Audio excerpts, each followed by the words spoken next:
the original Revolt series. Yeah, this is the one that I use on all the crazy overgrown lawns that people see me mow. Mm-hmm. So what's the difference, you know, moving from the SD to the Revolt?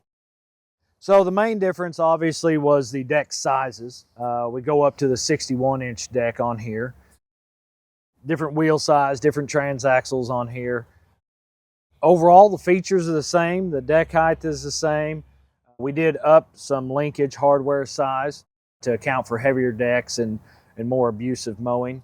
We have the heavier front ends, a little different operator station back here. I can tell that everything's built just a little bit more tough. Like obviously you've got the big I-beams here. The linkages are a little bit of an upgrade just to handle, you know, being out mowing a little bit more, Right. mowing a little bit rougher stuff with this. These machines get curb jumped a lot, and as you move around the country, curbs are standard of different heights. So that's one of the things we really had to work on, was making sure these machines could handle those 8 and 10-inch curb jumps, and you know, the guys are running these all day, every day. They're abusive to them, so they had to hold up. And the decks, you know, as they get bigger, obviously they're quite a bit heavier, and that's a lot of weight hanging on the system. Yeah, and there's, at least with my machine, there's two things that I love about these. First of all, like these pads are like there's no one else in the industry that's putting pads on their mowers like these. Yeah. And so, you know, these are extremely comfy on your knees, and then they've got so much support on the side for when you're on a hill or something, or you're turning or need to shift your weight. You know, you've got all that support. And then, you know, right underneath these, like, I can't believe how well everything's laid out in there. Like, I can tell that you guys really put a lot of thought into where each component goes.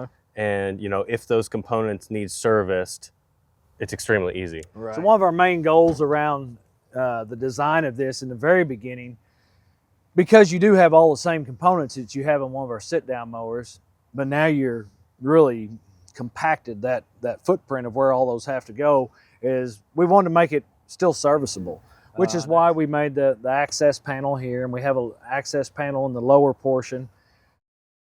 You know, we work on these machines ourselves within the R&D department, so we know the struggle, and so we want to make them as easy as we can for you and everybody else. Yeah, especially, you know, when someone's in the field and, you know, they've got that one thing that goes wrong, they can quickly, you know, fix it and, you know, get back to work, because time is money. Yeah.